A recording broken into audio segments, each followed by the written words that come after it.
The seagulls follow trawler. It's because they think sardines will be thrown into the sea. Thank you very much. Talking nonsense. So I thought, no, enough's enough. Why should I put up with that? Talking nonsense. So I thought, no, enough's enough. Why should I put up with that? Don't back down, double down.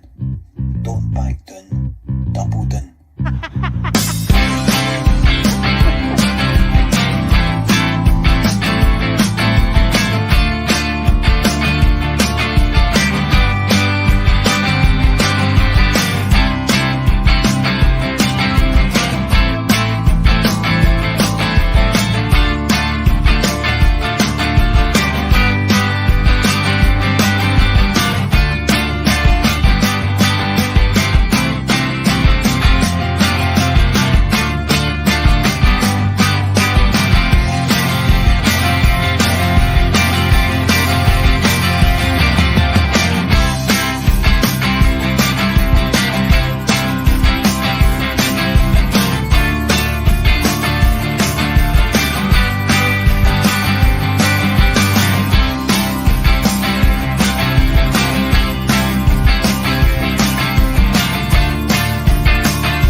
It's P.M.P, the post-match push is back. It might have only been pre-season, but the Bhoycie Busters decided to ramp things up a bit because we know you've all been missing your refix of some P.M.P. The post-match push show, we are delighted to be joined tonight by not one, not two, not three, but four contributors. We've got the biggest transfer of the summer sitting there in the bottom left in that nice salmon t-shirt. Del Boy is with us. We passed on Ireland, son. We passed on Ireland. Like, all right, get the badge, mate. Get the bullet. Oh, here we go again. Was that ready? Here we go. I tell him the other day I had to buy a new house. Somebody mentioned about the Wi-Fi and a new house. I said, boys, you'll need to buy a new house, mate. Fuck, you need to buy a new house, man. Instead of 35 quid a month for the Wi-Fi, he's got to need to spend 250 grand in a new house. Oh, he's back. He's back. The captain's back. The captain's back. I can't even believe that's just happened already, mate. I'm buying 5G Wi-Fi tonight. Fuck it. I'll just pay for it. It doesn't matter. Anyway, lads. Scott Cameron in the top right. Connor Carr's here. This is brilliant to have you all on, guys. And we're going to be talking about Celtic 3 with Rapid Vienna. Am I freezing again? Ooh!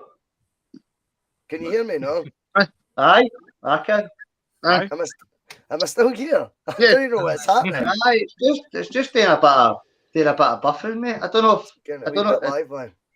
Aye, it's fucking annoying, man. I think he's on need to move to the central belt, man.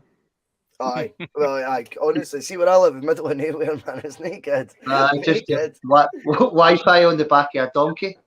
Well, hopefully it's better than the Wi-Fi that we were getting served up to watch the game in Vienna today by heesgoal.com. I have seen better coverage than that in the past. But 3 all-the-day troops. I see a lot of comments coming in already, guys, right? I'm going to come to you first, Del.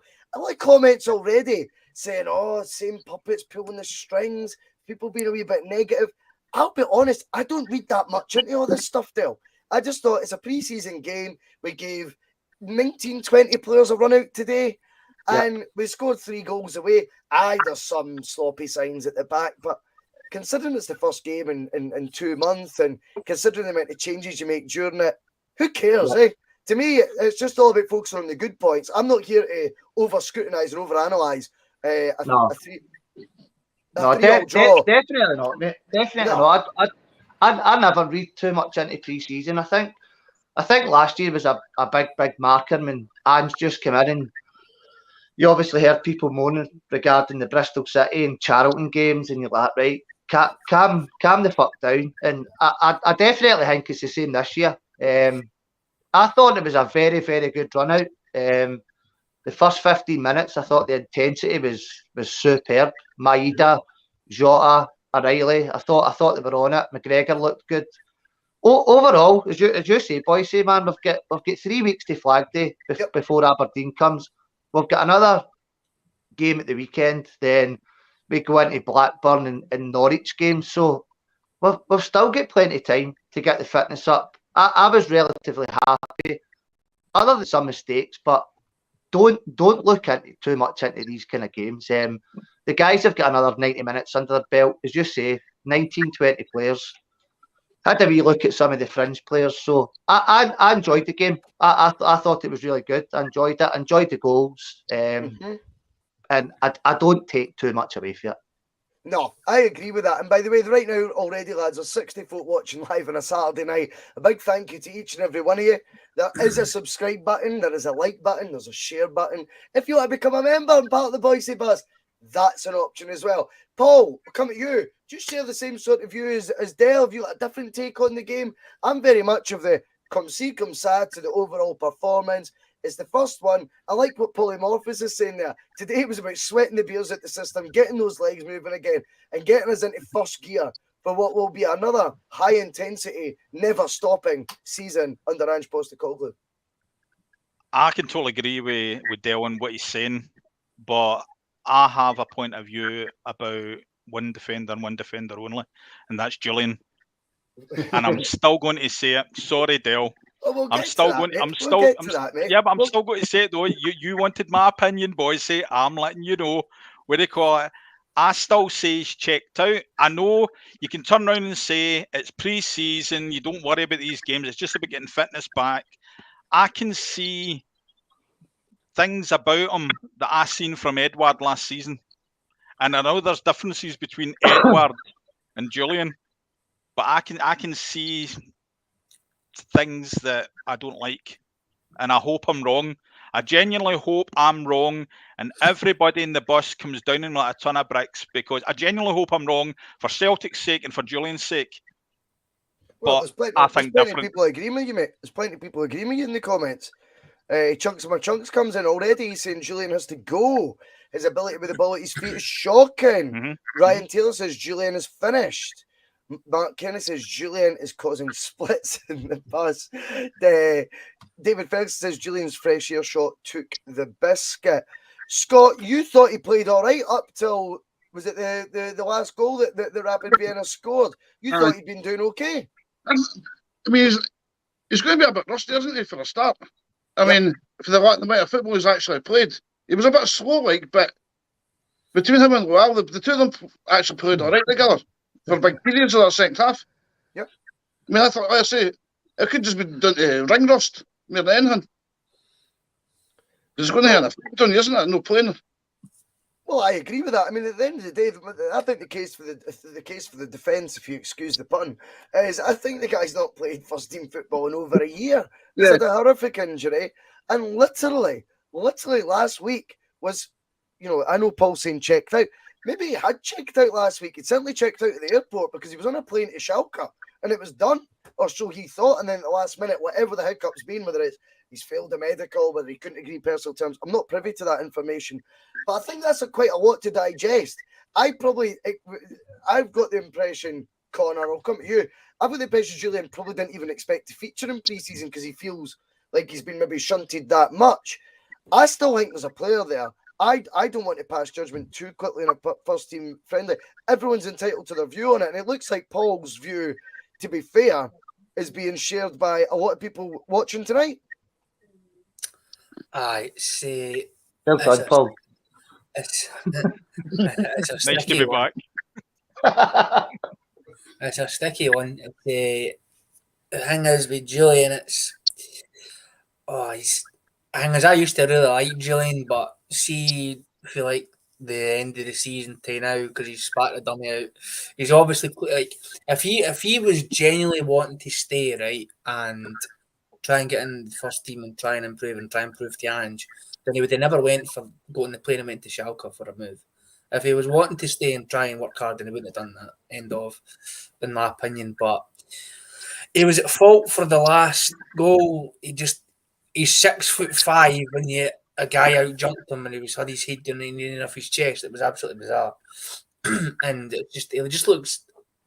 People say it's a French thing. People say it's just people just see Celtic players look. It just looks really lazy. It looks really lazy. But what I would ask you, Connor, was see before obviously Julian got that injury, which was horrific. Obviously, he was out for 12 months. Yep. I was a big fan of him. I thought he was fantastic. Other than the League Cup goal and all the stuff and what he done, I thought he was a really, really good player. It would not been a wee bit harsh on the guy. He's been out for a very, very long time. He never featured a lot last year.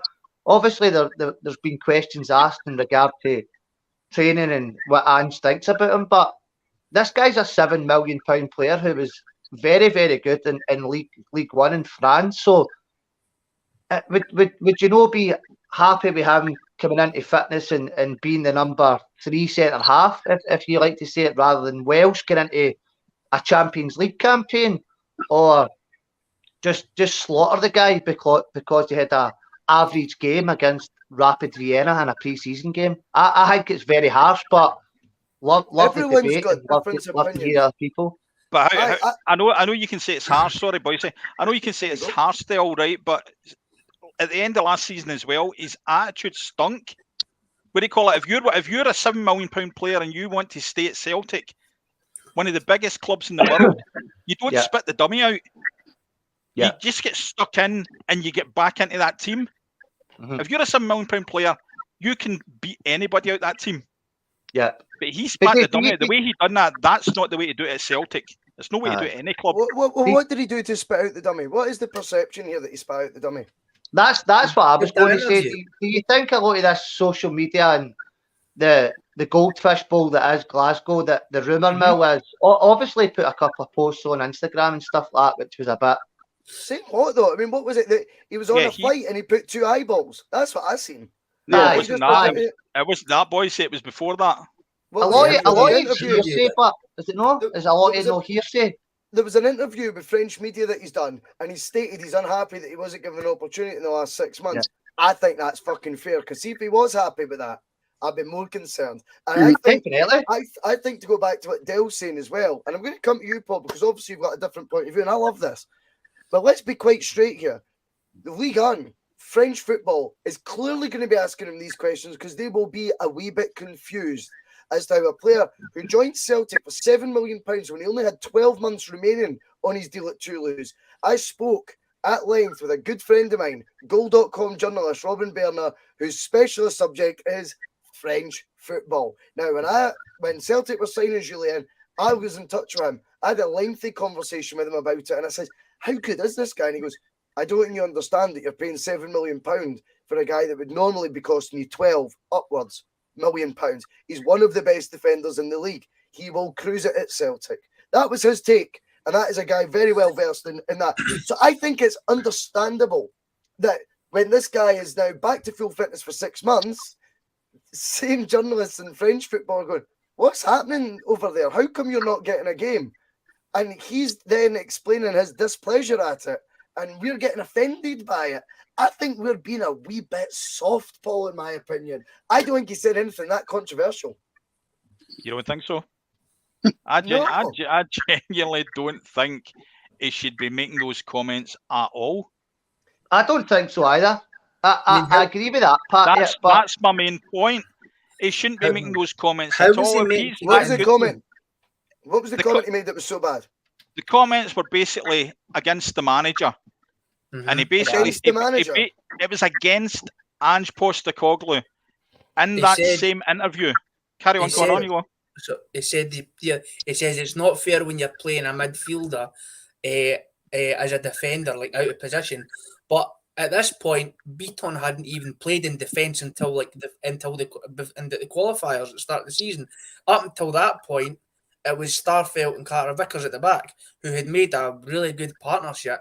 And if you were to all of a sudden say we were playing, I don't know, Ross County or Dundee United or somebody who, or like Hibs or something like that at Celtic Park, one of the games last season, say you took Starfelt, you took Carter Vickers out, you put Julian in, and that could have, even if it's for half an hour, it could have led to like a lapse in concentration, could have led to another goal for the opposite team, could have led them one, could have led us dropping points. Because as much as we did cruise, I'd say, the latter half of the season, and we did play really well and we beat pretty much everybody handily, the points difference wasn't massive. So every point that we took along the way was absolutely vital. So if Julian had came in, say, in one random game on a Sunday, and he caused a goal and we'd slipped up and lost points, it could have done an absolute 180 and flipped on its head. So for him to complain about that when Celtic have notoriously had the issues in their defence, to say, oh no, I wasn't getting played, he'd rather play a midfield and defence, when that wasn't true at all, then it's spitting the dummy out a bit, and it's just, you're just like, grow up, man. You're like, you had some brilliant years at Celtic, you contributed to so many ways, and you've just had a horrific injury, and they're going to have to take time to bleed you back in. You can't just jump back. He wasn't played back in though, Connor. He wasn't played back in. He was literally not used. He played against Race Rovers, didn't he? That was it. He played some minutes against Race Rovers. Shocking. He looked to lost all his pace. He couldn't run. I know what Bhoycie's going to say. He's been a year out, but that's not the point. You're talking about you're talking about the stats and all that, Bhoycie. You're talking about stats. What stats if he's not played for a year? What stats is there if he's not played football for a year? Yeah, but if you're such a quality defender, you get yourself back into shape, you can walk into any team. So other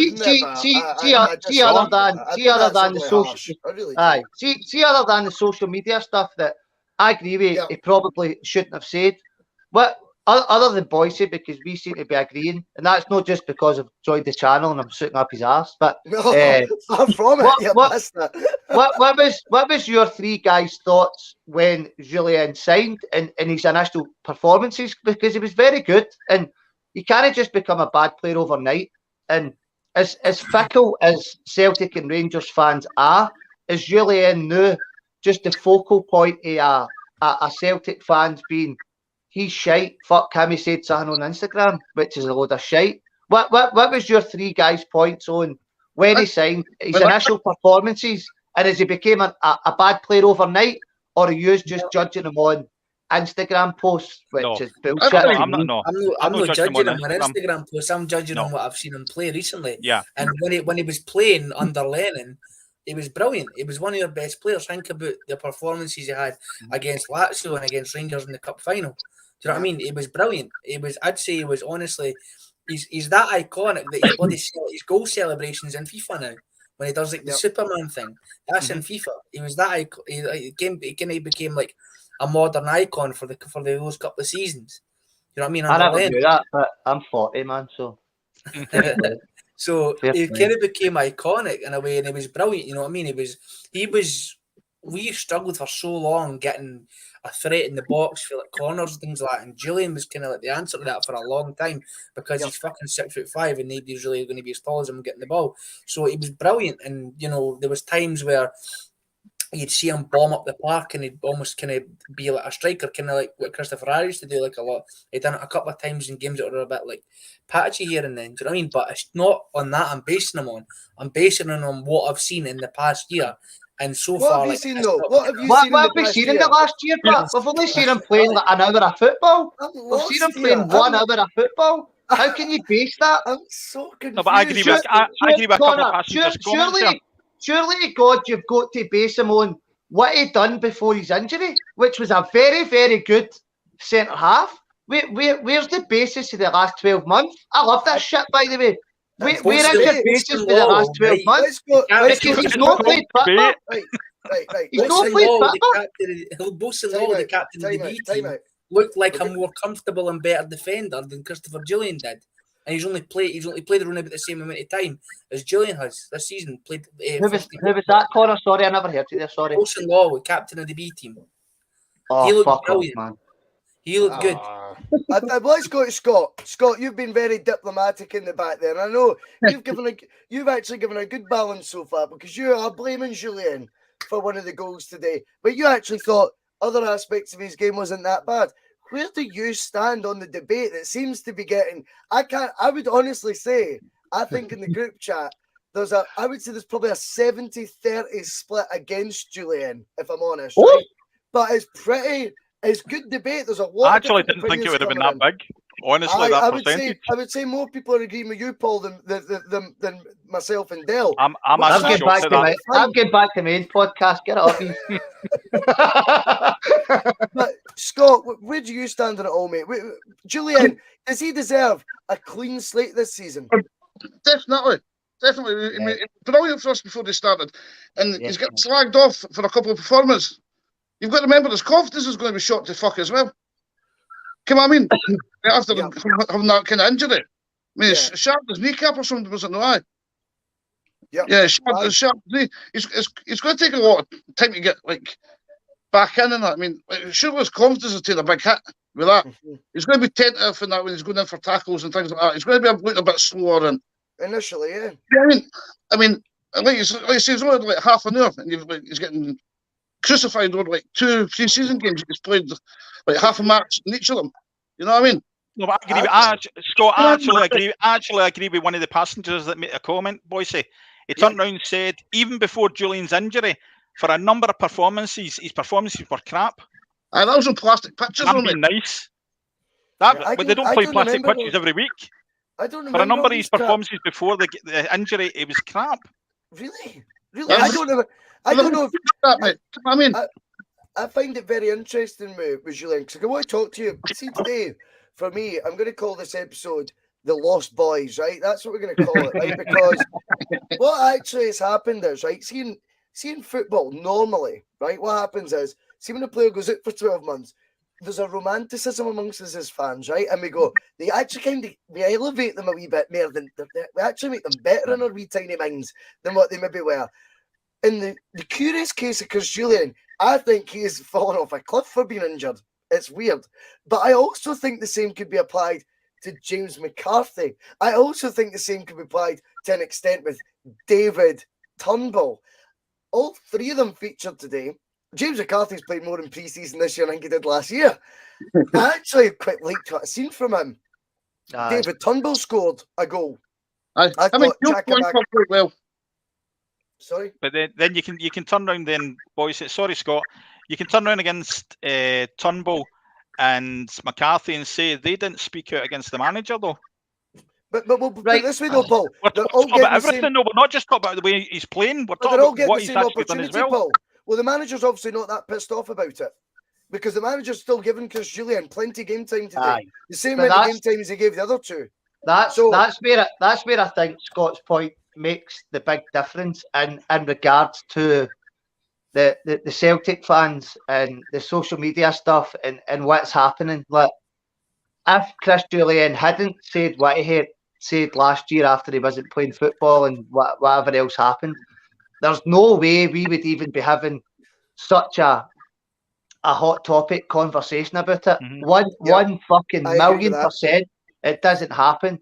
Because he's come out and said what he says, I think the performances in the last couple of games and last year has certainly escalated it. James McCarthy's been absolutely bang average, but he's not come out and said, Ange, did they play me when such and such was injured and blah, blah, blah. We're so fickle as Celtic fans. So fickle. Connor, I'm going to come to you, mate, because I think Monty's hitting nails on the head here. I think Monty's got a good example, a recent one for the modern fan. Remember, Dedrick Boyata refused to play against AEK Athens. It was our biggest game of the season. Then some fans applauded him for playing versus Hamilton. How come? Because Julian seems to be on the receiving end of such little. He seems to have the shortest leash, I feel, for the fans. And by the way, as I say, I'll go back to it. I'm pretty confident my opinion's in the minority today. I get that, and that's cool. But what I am saying is I feel his leash is shorter. I think there are other examples of players, Connor, such as Dedrick Boyata, who seem to get away with refusing to play. I don't remember Chris Julian ever doing that, Connor. No, I didn't. And look, I know we've been going on about it as I think I need to say this. I don't dislike Chris Julian. I like him. I think he's a big. I generally don't. You think I probably fucking hate him. He's fucking years of player in Raw the night, but he's like, I like him. Hell, you're going to laugh at me. No, I'm the same as Connor.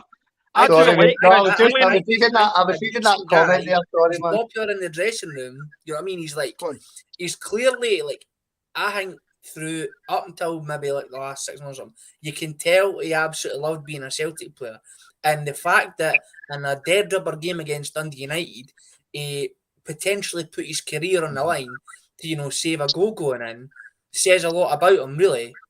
But if you're then, when you don't get picked in that, you kind of spit a dummy out, because he'll know, right? Because he's been a Celtic player for that long. Like, the defence gets it fucking raw. Like, no protection, just going in fucking dry, going in raw, right?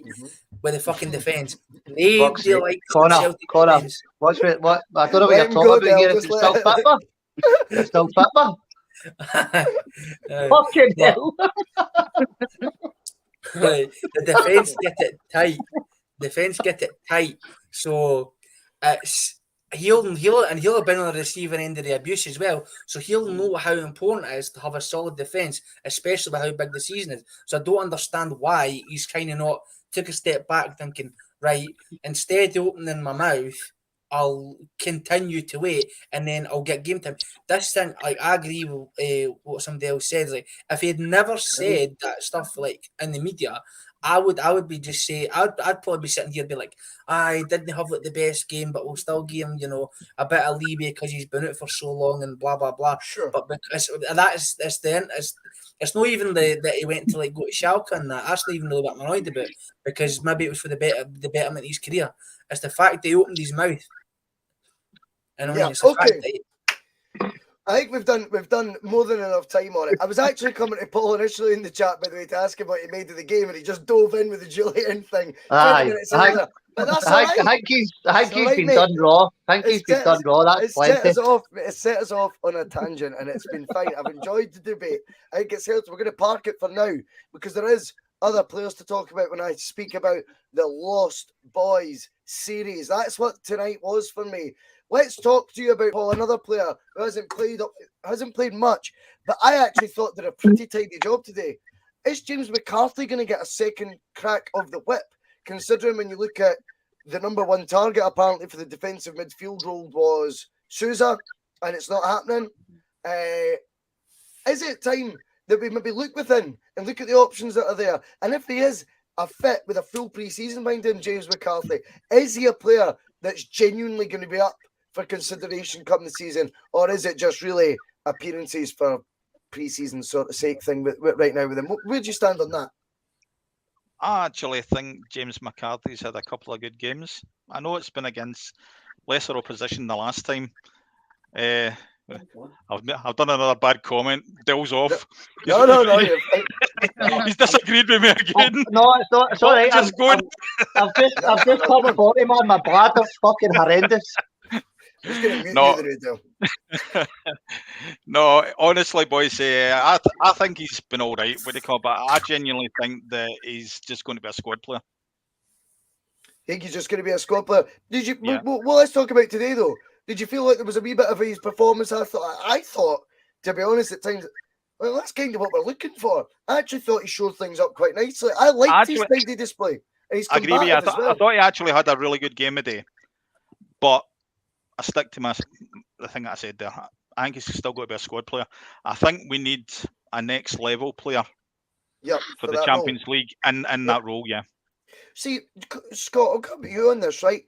Do you think as well, is James McCarthy really, with the amount of times he's played, has he really been given all that fair a crack of the whip yet, Scott? Have we seen the best chance being given to James McCarthy yet? And is it actually kudos to the manager that, despite the fact he featured so infrequently last year, come pre-season this year, Andrew's quite eager to get him on for 45 minutes today and see what he could do in the first pre-season against a team of note. I appreciate what he played the other night, but I'm not really taking that seriously. But Scott, I think sometimes James McCarthy's had a harsh a harsh viewpoint from a lot of fans in the past 12 months. I think he's on a bit of a raw deal. Perfect. A raw deal. Aye. You didn't just lose your ability. I mean, the guy's obviously got ability. You know what I mean? And like, obviously, he's obviously had injury problems, but the injury problems aren't as bad as everybody thinks they are. I mean, it's found it hard to get into that team. Anybody would. You know what I mean? Yep. But when he came in, he's showed flashes of what he can do. Like, I mean, there's definitely a player there. You know what I mean?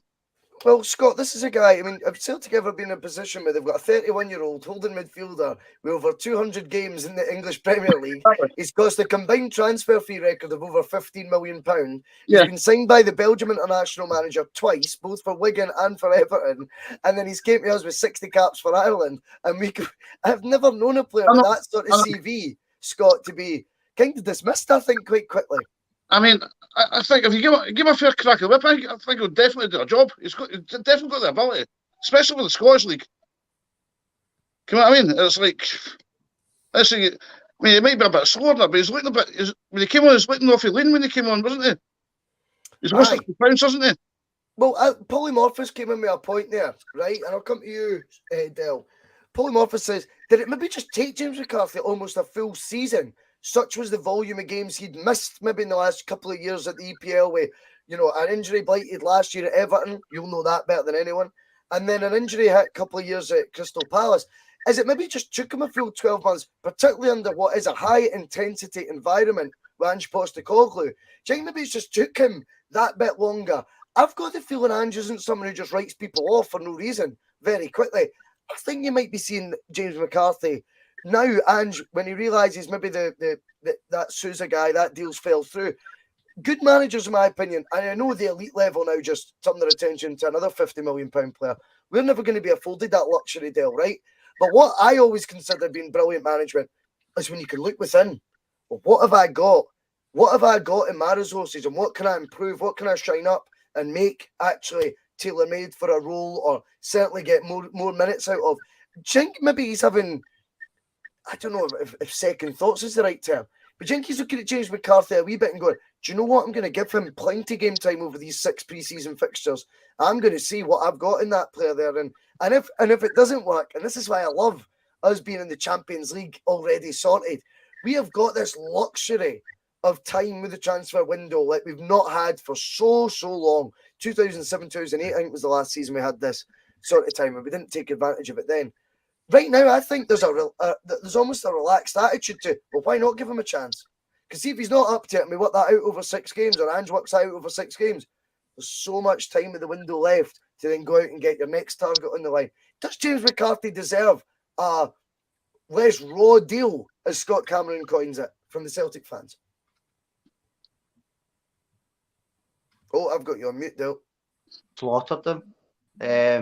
I've slaughtered them in the last year. Well, he's been at us, but as you said, Bhoycie, I've seen the guy playing in the Premiership and bossing midfields against Man United, Chelsea's, whoever else it may be. There's a player in him. You seen it if he was a 16-year-old at Hamilton Accies. He was fantastic. He was brilliant at Everton. He had a really good spell at Crystal Palace when he wasn't injured. I thought again the night a couple of times when he gets the ball and you're looking for him to drive forward, then he goes back the way. But is that the kind of player he now is? He is 31 years of age. I'm kind of along the same thought as you, Bhoycie, that Ange Postecoglou never signed him. He was one of the players that was in the door before Ange came in. Mm-hmm. What you were saying earlier, he looks lean, he looks fit, he got about the park a wee bit better today. Is he going to be one of the players next year that surprises a lot of Celtic fans? Hopefully he proves me wrong. I think possibly maybe James McCarthy, David Turnbull could be 2 of our shining stars next year, and I really hope he is. He's a good football player. If you watch football, if you've watched him for the Accies through his career, he's a very good football player, very clever. If he's fit, then next year, who knows? I hope he proves me wrong, because I've slaughtered the guy for the last 12 months. So I really hope he proves me wrong next year. Well, Paul, as we're talking about the Lost Boys series, there's another one I want to talk to you about. And again, I feel he's maybe been guilty of this as well. Not his fault, but I think maybe us as a fan base have been guilty of again. David Turnbull didn't seem to improve whilst absent from the team, Paul. He seemed to again be another player that diminished in ability, diminished in quality, and yet his numbers last season, Paul, stack up. His goal today was, I felt, Giakoumakis-esque, chaos-esque, if you will. And that's him as a supporting midfielder. David Turnbull's going to have a big role to play. I think as well, when you look at O'Reilly's finish and Turnbull's finish, that could be one of the most intriguing battles in Celtic's first team going forward into this new season between those two players. Paul, what do you make of that? Yeah, definitely. After like you say, his numbers last season and then the way he started this season, I think he's going to be absolutely brilliant, but he needs to be in the team more. I don't know who he's going to put out the team to get Turnbull in, but I genuinely think Turnbull's going to be the man in that midfield this year. Everybody's saying Matt O'Reilly, but I actually think it's going to be Turnbull ahead of O'Reilly. It can be both. That's the thing. It can be both. That's the thing. It's a squad game now. Me and Mark are doing the Sunday Blether in Regan's absence. He's gallivanting as usual, transmit this weekend. But me and Mark are going to be discussing, why is everyone being so negative when we sign a player going, oh, who's he going to put out the team? Celtic's not a first 11 squad. Celtic is in the modern era, in the top tournament in Europe right now. We need a 25-man squad. I think the battle for the bigger games is maybe what I'm more going at, Paul, with Turnbull and O'Reilly. I think between them, they're both going to get loads of game time. These are the healthy competitions we're wanting in the squad. It's not always a put down on O'Reilly if you were more impressed by Turnbull today or vice versa. It's sometimes looking at a position and going, I think we've got a healthy couple of young players there that are both capable of double figures in the goal tally next year and double figures in the assist tally. We can't get enough of this in our midfield, mate. No, exactly. I think actually for Europe, I actually think that Ange will twist his defensive system around. He's three in the midfield. I actually think he'll go to two defensive midfielders and one attacking midfielder in Europe. Whereas in the Premier League, he'll go the other way about. He'll have one defensive midfield and two attacking.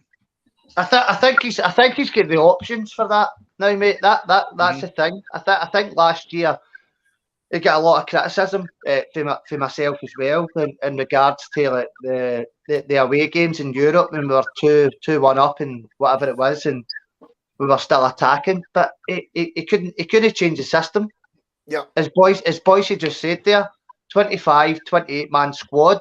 Mm-hmm. We need to go into the Champions League this year. If we're playing against a Paris Saint-Germain, Ange Postecoglou can't go into a PSG game playing against fucking St Mirren. Mm-hmm. So that's where we need that pull, and that's where you'll find maybe a Callum McGregor and O'Reilly sitting, and David Turnbull being absolutely nowhere near the squad.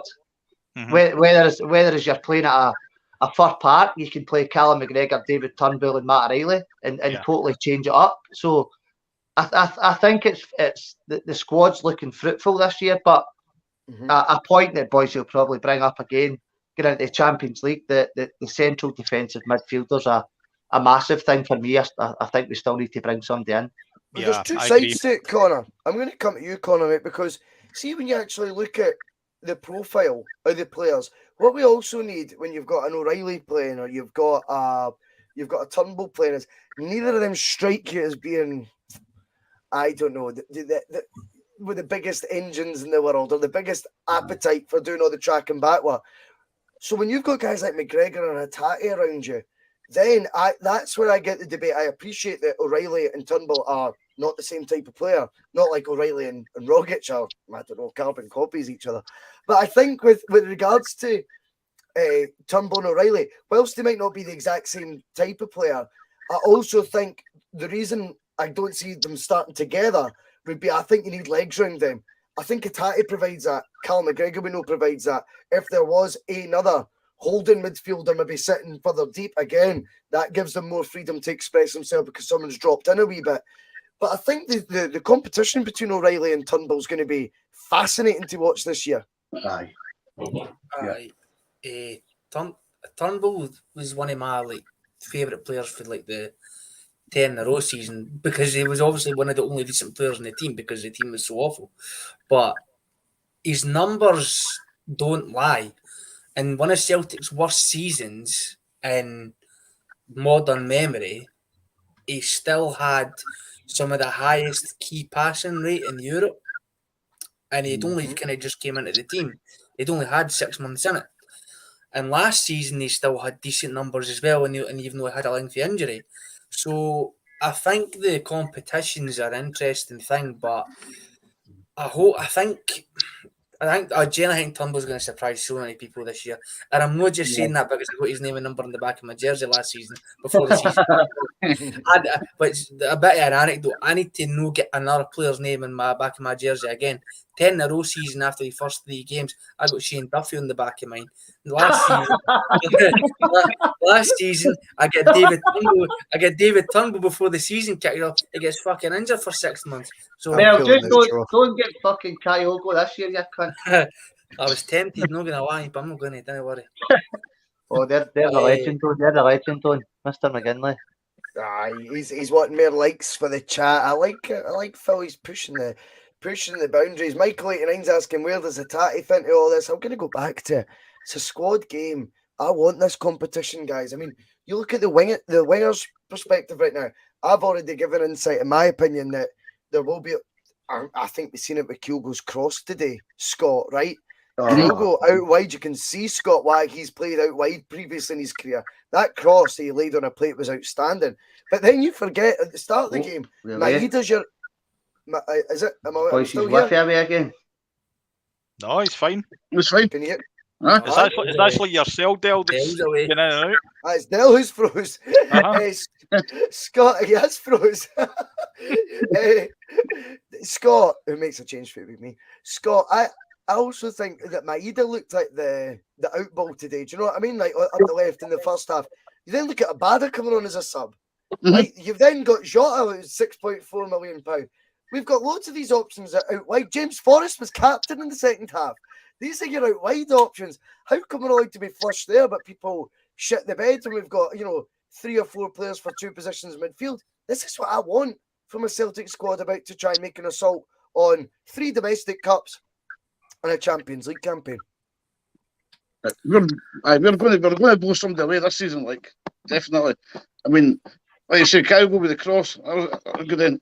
I think him and Turnbull linked up pretty well today. Yeah, me too. Yeah. They did. We set one up and scored one each. You know what I mean? I like Jota's wee touch for the goal as well. And you think this? What I'm trying to say to you, Scott, as well, is see with regards to like the wide options that we've got, Scott. There seems to be a real healthy competition there. I mean, James Forrest is a guy with I don't know if he's still 99 goals, 99 assists or something. He seems to never get to the 3 figures for either. But it's one hell of a track record he's got at Celtic. You've got Jota coming in. Jota's coming in as the. Sorry. When was the last adoptions like that, Bhoycie? Anyway, there's no options like that for a long time. Well, this is the thing, and it's not. I don't see it as a negative. I don't care if I don't worry about Abada being unhappy and not getting in, because I know that means he's going to redouble his efforts in training because he's on a 5-year deal. He's on a 5-year deal right now. He is gonna, so this is the competition, guys, we're looking for all over the pitch. Yeah. Where, Paul, do you feel, based on what we've seen so far, it's very limited, and I don't over-scrutinise, Paul, pre-season fixtures. It's not my bag to do that. It's not my style, right? But what I will say is, from what we've seen so far, is there any areas of the park you think Celtic need a wee bit more depth in right now going into the squad, going into the new season? Or is it actually you want a new first team player in any particular area of the pitch? I've always said that the last few weeks. I still think we need to fix the spine of the team.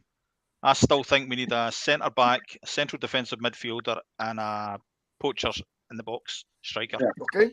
I agree with you then, mate. 100%. I'd agree with that as well, mate. Well, tell us what you think. I agree with that, mate. I think a central defensive midfielder and another number 9. Mr. Jordan Larson is probably going to crop up in the conversation at some point, I would imagine, Mr. Boyce. I think in the central midfield area, Callum McGregor and Hatate are going to be mainstays next year. Sure. I think you'll see Matt O'Reilly and David Turnbull switching about quite a lot through the season in regards to the domestic stuff, the League Cup, the Scottish Cup. Depending on what happens with Julien, I think I agree. I think we probably need to bring somebody in. If Julien does go eventually, am I comfortable with Stephen Welsh going into a Champions League season? Probably not. Giamakis is probably our only, what you would call, out and out number 9. Yep. If he does get injured, you can play, as we see last year, Kyogo through the middle. You can play Maeda through the middle, and they can also play out wide. So I would agree with Scott. Centre half, central defensive midfielder, and out and out number 9. And that's the first time I've agreed with you, right, big man? So. Hey, aye, Paul, you meant, not Scott. Aye, I know what you mean. But what I know he agrees with me and he gets my name wrong. Brilliant. I know. Oh, sorry. But what I will say, Connor, right? I'm going to disagree with Dale on one aspect on this, Connor. See, for me, it is centre-back or short because I don't think Julian's fancied by the manager as much as I've defended him, right? I don't think the manager, I mean, the manager don't need to agree on everything.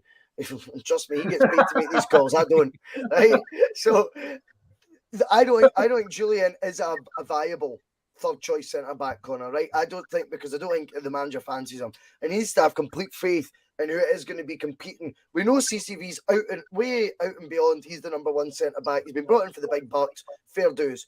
I still think Starfelt's jersey can be challenged. I think we will bring in a centre back there. And for the same reason, up top, Connor, I think Kyogo and Giacomakis, but both had spells injured last year, considerable spells. Maeda was not the option. It's proven. Up through the middle, he is nowhere near effective enough, in my opinion. I love what he does out wide. I wouldn't want to up through the middle. I think we need a centre back as much as we need a number 9, and then that holding jersey may well be right now up for grabs more from within with the likes of Ideguchi and McCarthy than what it maybe was a week ago whilst we had our interest in that Sousa. I wonder if they're getting revisited as the viable options from within. And then for me, it would be the startling options would be, I would be going like the ones that seem really apparent to me would be centre back, 100%. I want a first team challenger in there. Up top, I want another striker. I think people are saying like, if Kyogo and Giacomakis drop it, like, you could play Abada, you could play Maeda. I would rather Abada play in the middle than Maeda because I think he offers more. But Maeda playing through the middle, he's brilliant on the wing. He's brilliant with his pace and that, and absolutely ripping the arse out of kind of back line and giving them a hell of a time. But he's got a first touch like Jimmy Savile, man. It's no good. But like, it's. I'd say we do need another striker. I don't know who that would be. I don't know who we would go in for. That's obviously up to the scouts and the managers. I don't know who's actually available now. Obviously, Jordan Larson will probably come into the conversation, but the conversation with him is if you bring him in, what number does he go? But no, but Ideguchi, I've been impressed with Ideguchi. What I've seen of him, I think he's got a wee bit of dig about him. I think he's not afraid to bite back. He can put in a tackle. Thing with McCarthy, actually, he's he doesn't mind getting in the face and having a go, because we can I'll actually talk about the game now, because that Rapid Vienna were a wee bit dirty. They were a wee bit dirty tonight. They were. Yeah, just about. They were getting stuck in, and I put a tweet, and I was just like, they were doing a bit of the dark arts. Like, imagine diving about in the floor for a pre-season friendly. Every time they got touched, they would dive about. Every time one of our players got the ball, especially Urigide, they were over them like a rash, and they were halving them to bits, and bundling them over like all the time. So. So I think because we're gonna play teams. The way I seen that Rapid Vienna team today, they kind of played a wee bit like a Ross County or like a Kilmarnock. They're going to be really physical, and they're going to play balls over the top, and they're going to get in your face. You know, they're not going to want to like play. They're obviously a lot better at the actual game than the teams in our League B. Like they're a bit better with the pass and things like that. But the teams are going to get in your face. They're going to, you know, rough you up a bit, especially, you know, when we're playing, you know, the teams lower in the league. So we definitely need areas to shore them up. You know, everybody goes back to if we had like a Victor Wanyama type. I think the midfield would be absolutely solid, you know, and just presence. But I'm going to bring up 2 seconds. I'm going to bring up Paradise 67 now. Paradise, I'm not quite sure what your beef is, mate. You know, you've been in the chat for the start, and it's great to have new names and new faces in. But Jimmy Savile, for fuck's sake, get off the glue, mate. I mean, it's not really, you're not bringing much to the party with that sort of Paradise. So see if you want to contribute to the conversation, I'm all for it, mate. And see if you disagree with anything I say, I'm all for it, mate. See if you want to go on about Jimmy Savile's and things, maybe the bus isn't for you. But I'm willing to give you a second chance, big boy. Just think about what you're commenting. Don't be a fanny, because nobody else in the comments is a fanny. So you don't need to be one. We might be sounding fanny, but so just watch. We quite clearly support the same football team, Paradise. So let's leave it there, big boy. You know, if you want to say the question I was going to ask you, Bhoycie, was we've spoke at length in regards to the centre of midfield, like McGregor, Hatate, O'Reilly, guys like that. Adeguchi's been relatively overlooked. Obviously last year as well, I think he got injured. Was it the Alloa game? Connor, you're the stat man. Connor, your fucking memory's better than mine. I was, yeah. Adeguchi, obviously we spoke about McGregor, O'Reilly, Hatate, and guys like that. What do we think about Adeguchi this season? Does he make an impact at all? I think I've not seen enough. I've not seen enough of him to have an opinion of him. But do you think he plays a part this year? It's only pre-season, but in the game before, I know it was against pretty poor opposition, but he got given the captain's armband. You know what I mean? And if you're fresh faced kind of coming into the team, then you don't get given that for no reason. You know what I mean? Cam McGregor gets it, Joe Hart gets it, James Forrest gets it. They're kind of like the old guard almost. I know Joe Hart's only been here a year, but you think he'd been here about 10 years with the Axe, which is brilliant, I think. But I think you given the captain's armband, so he's clearly. He obviously he speaks a different language, so he can't necessarily communicate very well with the rest of the players on the pitch. But he can lead by example. I'd say that's kind of maybe the reason why. You think that's big and just playing an ace and being a fucking great manager, but and doing stuff like that. Could be. I think his man management is brilliant. You know, that's what we hear for all the other players. You know, whether they're new signings or for the previously. I go to them with the manager and I decided right away.